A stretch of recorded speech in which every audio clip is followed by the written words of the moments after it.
Բարի երեկո եւ բարի գալուստ հայկական ժամանակ տաղավարում զրուցելու եմ քաղաքացիական պայմանագիր խմբակցության պատգամավոր Ալխաս Ղազարյանի հետ։ Բարև ձեզ Տիկին Ղազարյան։ Բարև ձեզ։ Տիկին Ղազարյան, վաղաշաբաթ խոշորացված համայնքում ընտրություններից առաջ նախընտրական այդ շրջանում մամուլը գրում էր այն մասին, որ քաղաքացիական պայմանագիրը մտահոգված է, պարտություն է կրելու ջախջախիչ, անգամ վերջին պահին երեք գրել էին, որ Սևակ Խաչատրյանը ջախջախիչ հաղթանակ է տարել, Վանեցյանն էր հայտարարում, որ 16-ի լույս 17-ի գիշերը իրենք տոնելու են հաղթանակ ու այսպես շարունակ։ Ուժեր էլ կային, որ հայտարարում էին իրենք պատրաստ են կոալիցիայի գնան, միայն թե քաղաքացիական պայմանագիրը չհաղթի, բայց տեսնում ենք հակառակ պատկերը, թե ինչպիսի առավելությամբ է Արգիշտի Մեխակյանը հաղթել, բայց այս դեպքում էլ ընդդիմությունը ըստ էության հաշտ չէ, ընդհանուր առմամբ ինչ է կատարվում եւ այս process-ները ամփոփելով դուք ինչպես եք գնահատում։ Շնորհակալ եմ հարցի համար, իրապես շատ ողջավորված եմ ու ուզում եմ նախ առիթից օգտվելով շնորհավորեմ վաղաշաբաթ խոշորացված համայնքի մեր սիրելի բնակիչներին իրենց ընդդիմադիրների բառով ասած ջախջախից հաղթանակի համար այս անգամ, որովհետև իրապես մեր քաղաքացիները շատ ճիշտ գնահատելով իրավիճակը, նաև ես կարծում եմ մեծ ազդեցություն ունեցավ նաև այս ընտրությանը նախորդող թե Գյումրու թե Փարաքարի ընտրությունների ժամանակ կատարված հատկապես Գյումրի սցենարը, որովհետեւ քաղաքացիները ճիշտ կողմնորոշվեն ում են ձայն տալիս եւ ինչի համար են ձայն տալիս, բայց միանշանակ արդյունքը շատ գոհացուցիչ էր մեզ համար, անկախ ամեն ինչից, ինչքան էլ ընդդիմադիր դաշտում խոսում են, որ ընտրողների քիչ մաս է մասնակցել ընտրություններին, բայց կարող եմ փաստել, որ համեմատաբար նախորդ ընտրություններին բավականին մեծ տոկոսով են մասնակցել վաղաշաբաթի ընտրություններին եւ դա շատ գոհացուցիչ է եւ հատկապես 2018 թվականից հետո ինչն է ամենակարևորը, որ ընտրություններից հետո ոչ մի ցնցում չի լինում, որովհետև ցասում չկա, որովհետև քաղաքացին հստակ գիտի, որ իր ընտրության արդյունքները հաշվի են առնվում, իր քվեն հաշվի առնվում եւ որևէ ձևով որևէ արդյունք չի փոփոխվելու եւ մինչեւ այսօր ինչքան ընտրություններ եղել են, անկախ ամեն ինչից քաղաքացին ում է ցայն տվել, քաղաքացիական պայմանագիր կուսակցությունը ի գիտություն ընդունել է հարգելով քաղաքացու ընտրությունը եւ պետք է ասեմ, որ այս առումով էլ մի քիչ կուզենայի իրենք էլ հանգստանան, հանդարտվեն եւ ընդունեն այն արդյունքը, որը որ եղել է եւ շատ կարեւոր էր նաեւ այս համատեքստում, որ ընտրությունները տեղի էին ունենում նաեւ Էջմիածնում, որը որ համարվում է մեր հոգեվոր քաղաքներից մեկը եւ սա հստակ ազդակ է նաեւ հոգեվոր առաջնորդի համար, որ Էջմիածին ընտրեց քաղաքացիական պայմանագիր կուսակցությունը, հետեւաբար Էջմիածինը եւ առհասարակ վաղաշաբաթ խոշորացված համայնքի բնակիչները լիովին կիսում են թե խաղաղության օրակարգը, թե վեհարանը վեհին վերադարձնելու օրակարգը, սա հստակ ցույց է, չնայած այն հանգամանքին, որ եթե ուշադիր եղաք ընտրությունների ընթացքում ցուցադրաբար Կտրիշ Ներսիսյանը մասնակցեց ընտրություններին եւ բնականաբար վստահ ենք, չէ, ում իր քվեն տվեց, փորձելով նաեւ այս կերպով ազդել ընտրողներին, ուղղորդելով ընտրողներին գնալ ընտրատեղամաս եւ ընտրել, մտածելով թե ինքը տենց մեծ բան ունի, էլի համբավ ունի քաղաքացիների շրջանում, բայց այնուամենայնիվ անչափ կարող եմ ասեմ շնորհակալ եմ վաղաշաբաթի մեր սիրելի քաղաքացիներին, ովքեր իրապես հավատում են այն բոլոր ծրագրերին, որ իրականացվել է եւ իրականացվում են, ճանաչում են Արգիշտի Մեխակյանին, գնահատում են, ես միշտ ասել եմ այն աջակցությունն ու ջերմընդունելությունը, որ ունենք քարոզարշավի ընթացքում, ես վստահ եմ, որ այս արդյունքը ապահովելու ենք։ Տիկին Ղազարյան, թեև դուք ձեր խոսքում էլ նշեցիք, որ 2018 թվականից քաղաքացին վստահ է, որ ընտրությունները չեն կեղծվում եւ այդ հետընտրական ցասումը չկա, բայց տեսեք, ընդդիմությունը առավոտից պնդումներ է անում, հիմա փորձում են արժեզրկել նաեւ ձեր հաղթանակը, ասում են, որ մասնակցությունը ընդամենը 48% է կազմել եւ սա ոչ թե մեծամասնություն կազմելու մասին, այլ փոքրամասնության մասին է, փոքրամասնական իշխանություն եք ձևավորել Էջմիածնում եւ այսպես շարունակ։ Ամեն դեպքում հաշտ չեն, ինչու հաշտ չեն նաեւ այս վիճակի հետ, երբ իրենք էլ գիտեն, որ ընտրությունները չեն կեղծվում եւ գոնե իրենք էլ իրենց ապահոված տոկոսները, այսպես ասած, լիարժեք գիտեն, թե որքան է կազմել։ Այդ տեսեք ամոթ է ուղղակի իրենց համար նման բաներ խոսելը նույնիսկ ես կամաչեի օրինակ իրենց փոխարեն նման խոսույցով հանդես գալ, որովհետև ակնհայտ հաղթանակ ունի քաղաքացիական պայմանագիր կուսակցությունը Արգիշտի Մեխակյանը, ակնհայտ հաղթանակ ունի եւ լավ կլիներ այն որ իրենց մի քիչ այսպես ասած չնայած իրենցից հեռու է այդ բառը վեհ պահեին եւ նման քննարկումների ընտրողների մեջ չեն, որտեղ շատ էժան ու ամոթալի քննարկումներ են, եւ եթե իրենք ընտրող ունենային, ապա այդ մարդիկ դուրս կգային իրենց կընտրեն։ Եթե չեն ընտրել, ուրեմն եկեք չխոսենք, տնից դուրս կգային, ասենք մարդիկ կգային իրենց կընտրեն։ Եթե իրենք դուրս չեն եկել, չեն ընտրել, ուրեմն իրենք այդտեղ խնդիր ունեն։ Նախ թող նայեն, տեսնեն իրենք գուցե ամբողջությամբ մաշվել են արդեն, էլ ընդհանրապես քաղաքականապես գոյություն չունեն, գուցե չփորձեն պայքարել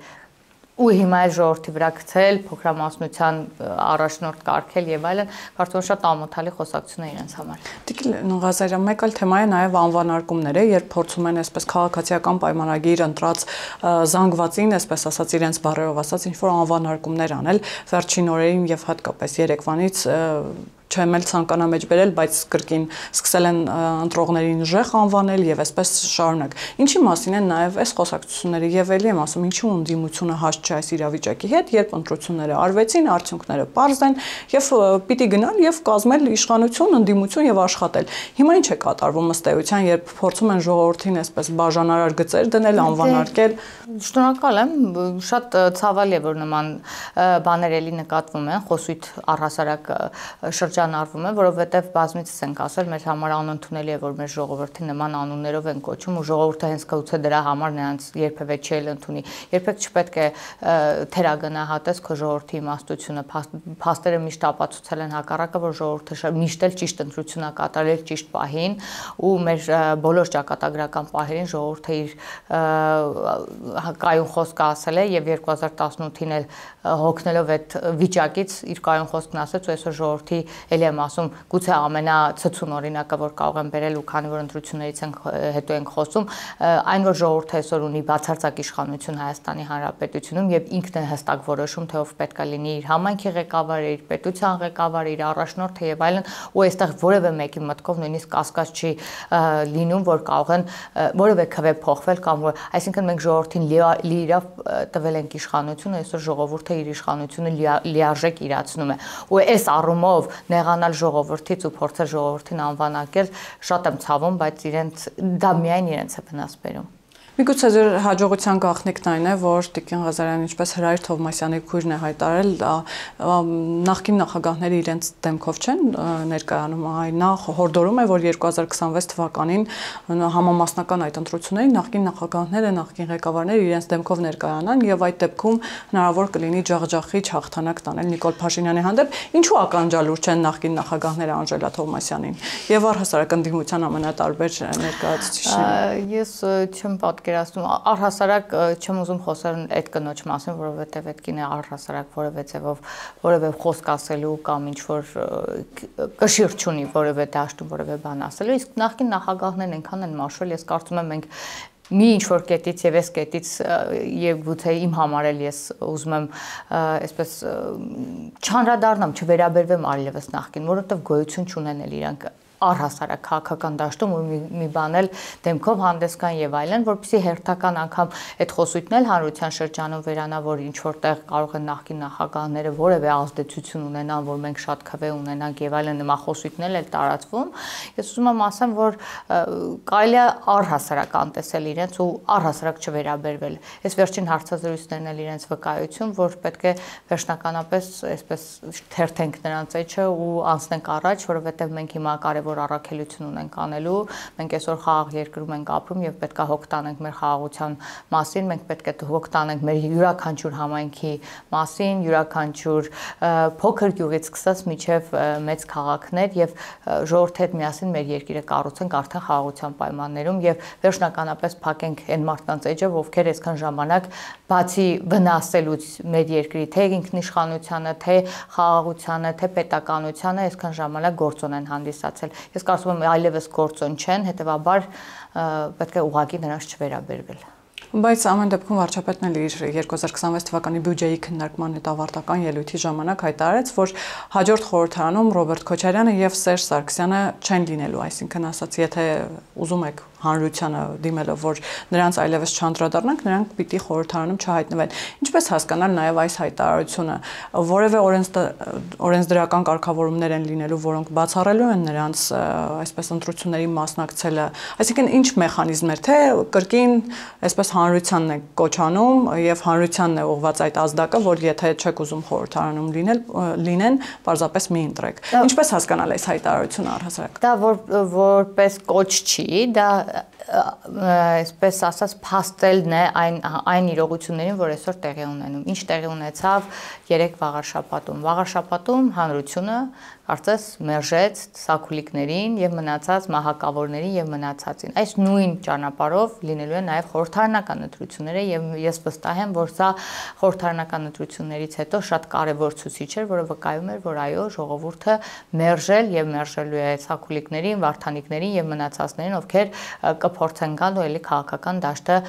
փոթորկել, իրենց հետևից ունենալով այդ նախկինների հզոր, այսպես իրենց պատկերացրած հզոր ուժերը, որ իրանք են միատել իրենց դեմքով հանդես կան, այնպես որ ես կարծում եմ ժողովուրդը արդեն իրենց մերժել է, վերջնականապես նաև մերժելու է 2026 թվականի ընտրություններին։ Այսինքն ժողովուրդը շատ լավ էլ հասկանում է ու մեծ այն տալիս ինչի համար ով կբերի բարօրություն իր համայնքին, ով չէ, ով կբերի իր երկրին խաղաղություն, ով չէ։ Այսինքն ժողովուրդը այսօր հստակ արձանագրում է, որ ինքը կիսում է ամբողջությամբ խաղաղության օրակարգը եւ մենք պետք է դա հաշվի առնենք։ Բայց ամեն դեպքում ինչով է պայմանավորված, որ ընդդիմադիր տեխնացուները այսպես աչքի են ընկնում, իրավական տեսանկյունից խոցելի են, այսպես ասեմ, Տիկին Ղազարյան, նույն Սևակ Խաչատրյանը գիտեք անցնում է այդ նոյեմբերի 9-ին կառավարության վրա հարձակվելու այդ վարույթով, եթե չեմ սխալվում, անցնում է կամ գոնե ուշադրության կենտրոնում է իրավապահների այդ առումով։ Եվ ինչով է պայմանավորված, որ ընդդիմությունը միշտ առաջադրում է այնպիսի մարդկանց, որոնք իրավական տեսանկյունից խոցելի են, ամենատարբեր վարույթներով են անցնում ու այսպես շարունակ։ Սա նոր ձեռագիր չի ընդդիմադիր դաշտի, մենք տեսել ենք նաև Մասսի քաղաքապետի օրինակը, տեսնենք, որ իրենց իմպիչմենտի գործընթացում բերել է վարչապետի տեխնացու էին կարգել այդ մարդուն, շատ լավ իմանալով, որ վերջը իրավապահներից մարդու հետևից կայսեն, որ հետո էլ կանգնեն փողոցում գոռան ասեն, տեսեք, մենք խաղբանտարկյալներ ունենք, հստակ իրավական գործընթաց է տեղի ունեցել։ Վարդանիկի օրինակով էին ասում, ես էլի ոգևորվում եւ արագ եմ խոսում, փորձեմ ավելի դիպուկ ասել, Վարդանիկի օրինակը տեսեք, մարդուն հստակ գործի այսպես փաստով այս պահին դատական գործընթացը չկա, չեմ ուզում այսպես ասած, ինչպես ընդդիմադիր լրատվականներն էին ինձ հորդորում անմեղության կանխավարկածը հաշվի առնել, բայց բանը հեռախոսազանգի այդ ձայնագրությունը բոլորին է հասանելի եղել, մարդիկ լսել են, տեսել են, որ մարդը կաշառք է պահանջում, այդ հիմքով իրավապահները եկել են հետևից, արագ նույնիսկ 6 ամիս չանցած այդ մարդը անցավ իր փեշակին, այսինքն ինքը աշխատելու այլ ձև չգիտեր։ Բացի դա էլ ինքը ուներ էլի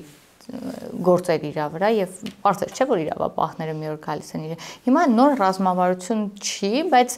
անընդհատ է հենց այդ ռազմավարությամբ են ով ինչքան հնարավոր քրեական գործեր ունի այդ մարդկանց բերել առաջինից, որպեսզի հետագայում էլ ասեն, ես իշխանությունը տեսեք, քաղբանտարկյալներ ունենք, քաղաքական հալածյալներ են եւ այլն, սա իրենց ձեռագիրն է, այնպես որ ոչ մի զարմանալու բան չկա այս առումով։ Քանի որ խոսացիք նաև այն մասին, որ կաթողիկոսներ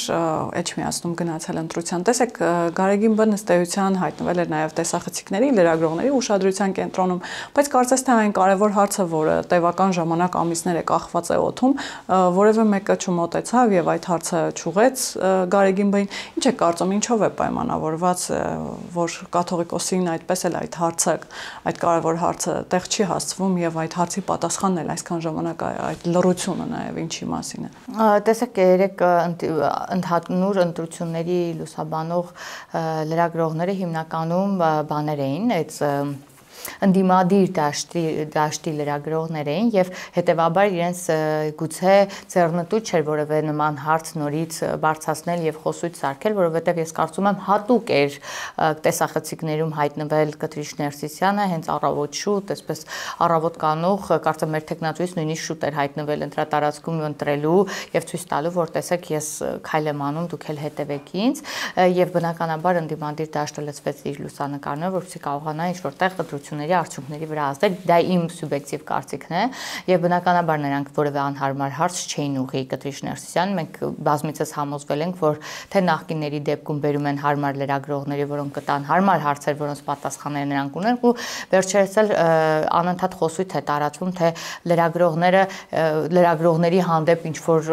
գուցե գործեր լինեն, գուցե լսում եմ էլի, որ անընդհատ գոլեգաներին պաշտպանել, ճիշտն ասած, դե պաշտպանելու որևէ կարիք չկա, որովհետև երբ որ լրագրողը դուրս է գալիս իր լրագրողական աշխատանքի շրջանակներից եւ դառնում է արդեն քաղաքական, այսպես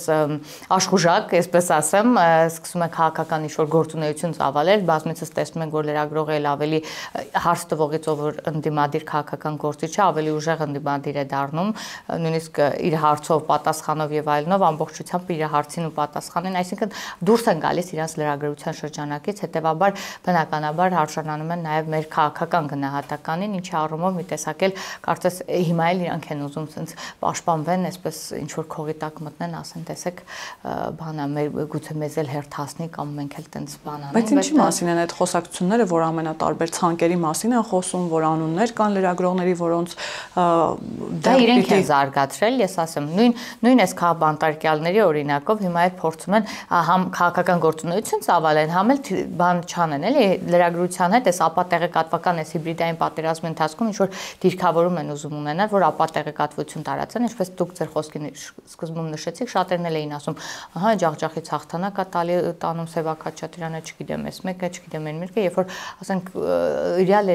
երևում էր, որ ասենք քաղաքացիական պայմանագիր կուսակցության քվեները էլ ավելի շատ են, նույնիսկ այդ պահին էր խոսույթ զարգանում եւ հրապարակումներ եղել, որպեսզի ապակողմնորոշում լինի ժողովրդի մեջ, բայց միևնույն ժամանակ արդյունքները լրիվ այլ բան ցույց տվեցին, նույնն էլ այս լրագրողները փորձում են հնարավոր ինչ-որ դիրքավորում ունենալ, զբաղվել քաղաքական գործունեությամբ, լրագրության անվան ներքո, հետո էլ ասում են ցուցակներ եւ այլն։ Ես չեմ կարծում որևէ խնդիր կառաջանա, բայց ուզում եմ հորդորել լրագրողներին մնալ իրենց լրատվական գործունեության շրջանակում։ Քանի որ մեր խոսակցությունը տարակ ավելի շատ լրագրողների ու լրատվական դաշտի մասին այս վերլուծություններով, Տիկին Ղազարյան, ինչի մասին էր նաեւ ժուրնալիստների միության նախագահի այն հայտարարությունը, որ Հայաստանում Թուրքիայի պահանջով իբրև թե պատրաստվում եք կառուցել 10 մզկիթ, եթե կա նման խոսակցություններ, ինչ մզկիթների մասին է խոսքը, եթե չէ, ինչի մասին են այս հրապարակումները, որոնք հետո հետագայում պարզվեց թուրքական ֆեյքեր են եւ այստեղ վերարտադրվել են, ինչ նպատակով են նման լուրեր տարածվում։ Մենք վաղուց արդեն չունենք, գուցե սխալ եմ ասում, բայց մեր լրագրողները դարձել են քաղաքական ակտիվիստներ։ Նրանք այլևս լրագրությամբ չեն զբաղվում եւ տեսեք դուք էլ նշեցիք, որ նման ապատեղեկատվություն տարածելով փորձում են ժողովրդի մեջ ինչ-որ բաներ գեներացնել, մզկիթների եւ այլնի վերաբերյալ։ Ես պետք է նշեմ, որ ինչքանով որ ես եմ տեղակ, Հայաստանում կան նաև նման կառույցներ եւ դրանց վերաբերյալ որևէ խոսույթ մինչեւ հիմա չի զարգացել։ Ուղղակի հիմա օգտվելով այդ հիբրիդային պատերազմից եկած այդ բաներից փորձում ենք այլ երկրների խոսույթներ Հայաստանում զարգացնել։ Մի շաբաթ առաջ էր գրեթե այլ ոճի խոսակցություններ էին զարգացնում ու իմ համար շատ վիրավորական էր, որ հենց մեր լրատվականները, մեր հեռուստատեսությունները, ռադիոն եւ այլն տարածում են այլ երկրի խոսույթ, այլ երկրի այսպես կոչեր Հայաստանի Հանրապետությունում ու զարգացնում ու տարածում են այդ մասին, շատ լավ ազդելով մարդկանց զգացողությունների վրա։ Դե սա այդ հիբրիդային պատերազմի մի մաս է կազմում, որին պետք է մենք մի քիչ դիմակայենք ու փորձենք հնարավորինս ճիշտ օգտվել լրատվությունից, սոցիալական կայքերից եւ այլն, որպեսզի հասկանանք այս իրողությունները ինչքանով են համապատասխանում իրականությանը, ինչքանով որ ոչ։ Եվ այս դեպքում էլ մեր հայրենակիցներ պետք է զգոն լինեն նման նյութերի հետ առնչվելու, իսկ լրագրողներն էլ, ես ասեմ, դրանք չլրագրողներ են, քան լրագրողներ են, որոնք որ այնքան գիտելիք չունեն հասկանալ, որը որ պետքա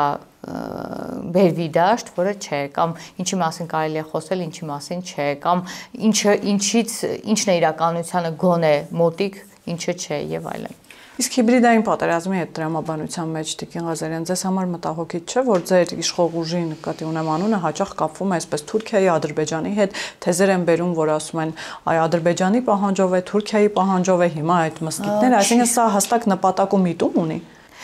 Տեսեք, մարդիկ քաղաքական ընդդիմադիրները այսօր դաշտում որ կան, այնքան օրակարգ չունեն, որ իրենց միակ ձենքը դարձել է այդ ապատեղեկատվություն տարածելը, դատարկ օրակարգ ընդհանրապես չունեն։ Մենք այնքան բան ունենք խոսելու, անկեղծ եմ ասում, երբեմն ժամանակս չի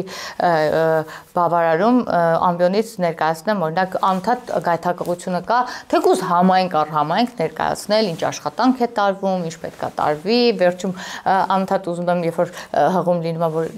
գնացել ենք ինչ որ համար տեսել ենք այս աշխատանքները կատարվել է, մի որոշ աշխատանք չի կատարվել կամ խոստացվել է որ կատարվի, բոլոր ժամանակացույցում ճիշտ ժամանակին ճիշտ կերպով կատարվել։ Այսինքն մենք իդեմ 2026 թվականի ընտրություններին որևէ նոր բան չենք անում, ոնց որ առաջ էր արվում, հենց այդ ընտրություններից առաջ մի քանի օր առաջ մի 2 մետր ինչ որ ասֆալտապատման աշխատանքներ էր կատարվում համայնքում, ասում են, всё, գալու են հեսա երկրի ծաղկացան, բայց մենակ այդ ժամանակ է լինում, հետագայում ոչ մի ձև, ոչ մի աշխատանք որևէ համայնքում չէր իրականում, շատ լավ հիշում եմ։ Ու ժողովուրդն ասում են, ըհը, ուրեմն ընտրություն է, այն որ եթե նույնիսկ էլ չէին հիշում ընտրության օրը երբ, այդտեղ կողմնորոշվում էին, ուրեմն ընտրություններն են մոտենում։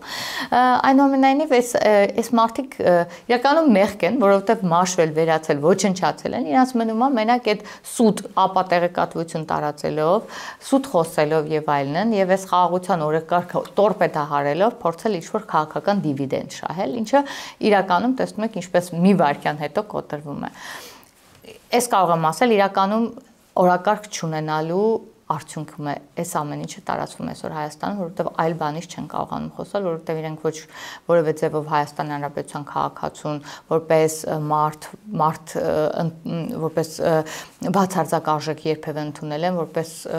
ընտրող երբևէ ընդունել են կամ թույլ են տվել, որ մարդը իր ընտրությամբ իր կամքը արտահայտի, որևէ ձև չեն առաջվել Հայաստանի Հանրապետության քաղաքացու հետ, եւ ես կարող եմ հստակ ասել, որ այսօր Հայաստանի Հանրապետության քաղաքացու եւ իշխանություն այս կապը լիարժեք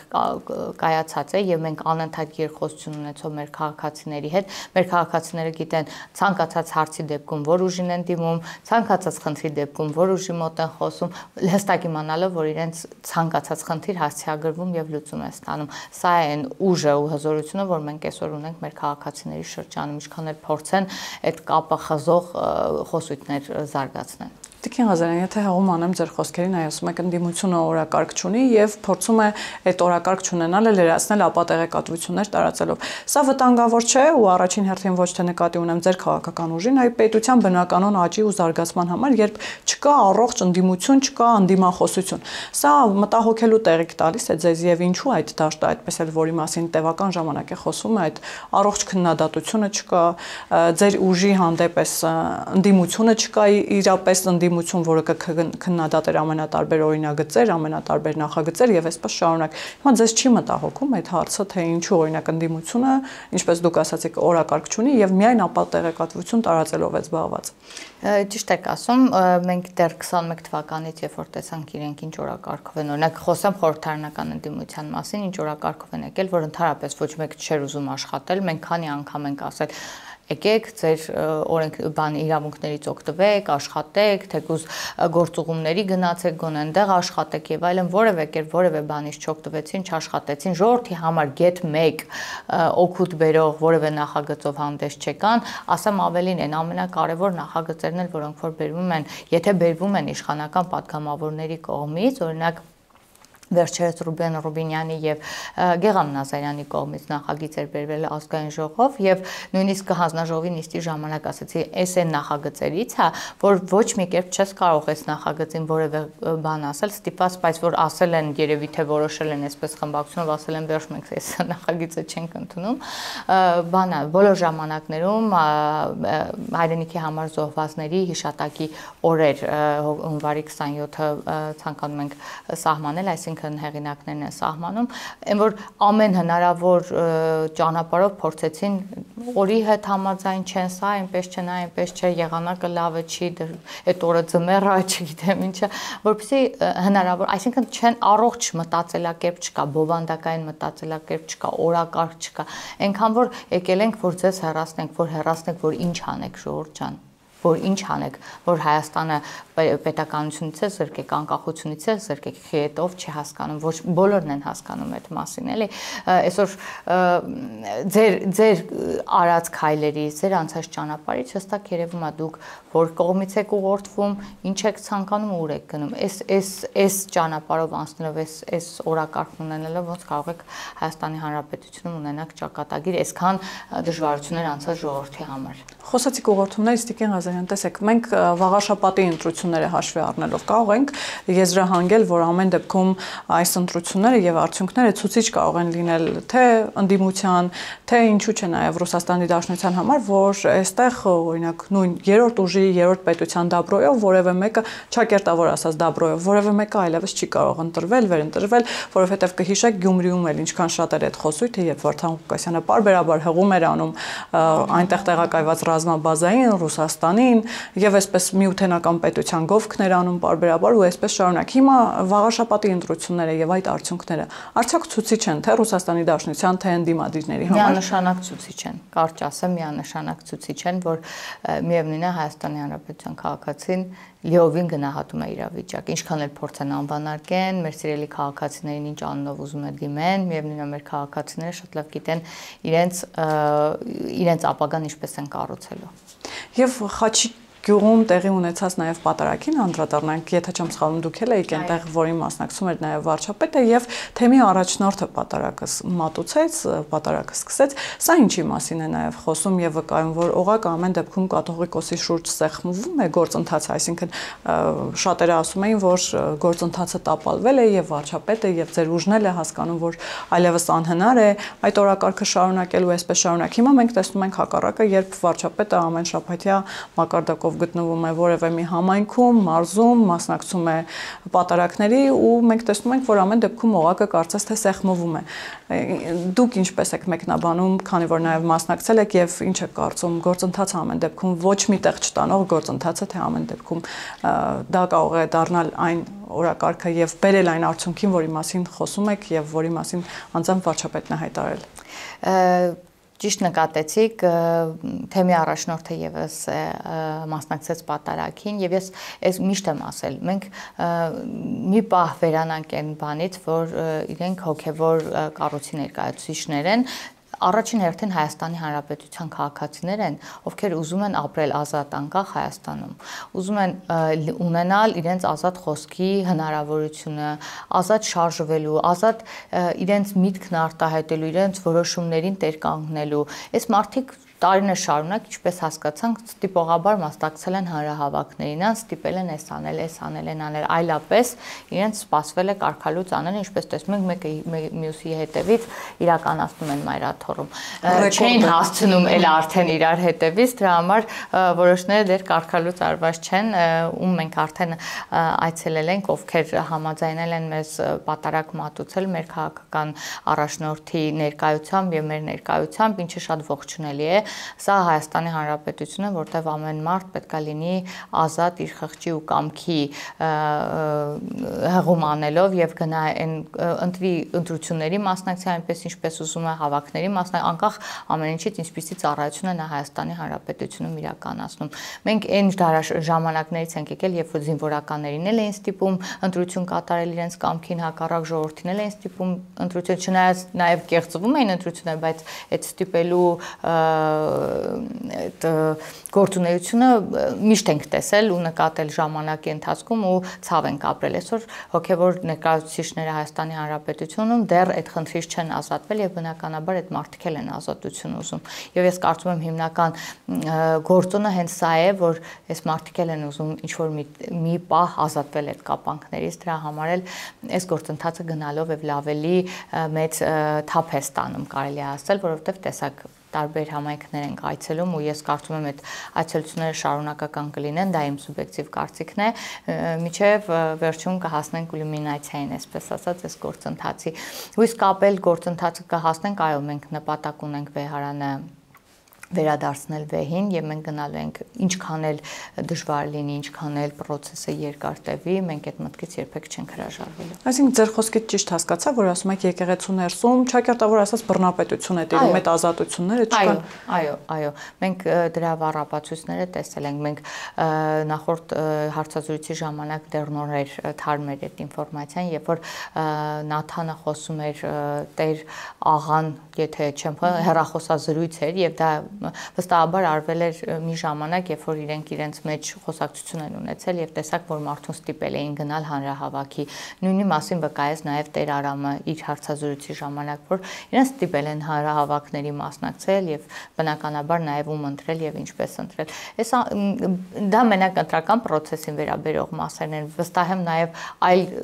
սահմանափակումներն էլ ունեն այս մարդիկ, առաջ խաղացման հնարավորություն չունեն այս մարդիկ եւ այլն։ Այս մարդիկ էլ են ուզում ազատ անկախ երկրում ապրել, ինչպես բոլորը։ Եվ վերջում Տիկին Ղազարյան վարչապետը նաև իր շնորհավորանքում էր նշել այդ մասին, որ սա նաև հստակ ցուցիչ է եւ ազդակ, որ ամեն դեպքում վաղաշաբաթ խոշորացված համայնքի բնակիչները հասարակությունը նույնպես կողմ է այդ օրակարգին, նկատի ունենալով վեհարանը ազատելու օրակարգի մասին էր խոսում վարչապետը։ Ինչպես հասկանալ նաև վարչապետի այս հայտարարությունը, այսինքն տևական ժամանակ է գիտեք խոսվում է նաև հավաքի մասին, հոգևոր հավաքի մասին Էջմիածին քաղաքում։ Մենք կարող ենք մոտակա ժամանակներում սպասել նման հավաքի, նաև հաշվի առնելով վարչապետի այս հայտարարությունը եւ ինչպես հասկանալ նաև այդ հայտնի հայտարարությունը, այսինքն վարչապետը նաև արձանագրեց ինչ որ իմաստով, որ վաղաշաբաթ համայնքի բնակչությունը ըստ էության կողմ է։ Իրականում ես ինքս էլ այդ մասին հենց գիշերը, երբ որ արդեն արդյունքները պարզ էին դառնում, իմ համար էլ էր դա ցուցիչ, որովհետև երբ որ մտածում ես ավելի քան որևէ համայնքի բնակիչ վաղաշաբաթ Էջմիածնի